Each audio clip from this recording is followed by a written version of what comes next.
हा अयोध्येचा राजा दशरथ आपल्या या नगरीत चाललेल्या उत्साहाने अगदी आनंदित झाला आहे.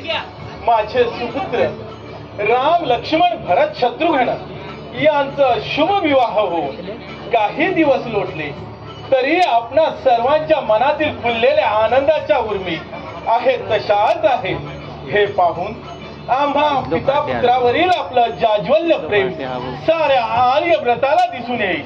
म्हणूनच तुमच्या मनाला दिलासा देण्यासाठी थक्क करणारे विचार मी आज प्रकट करणार आहे. नारायण नारायण.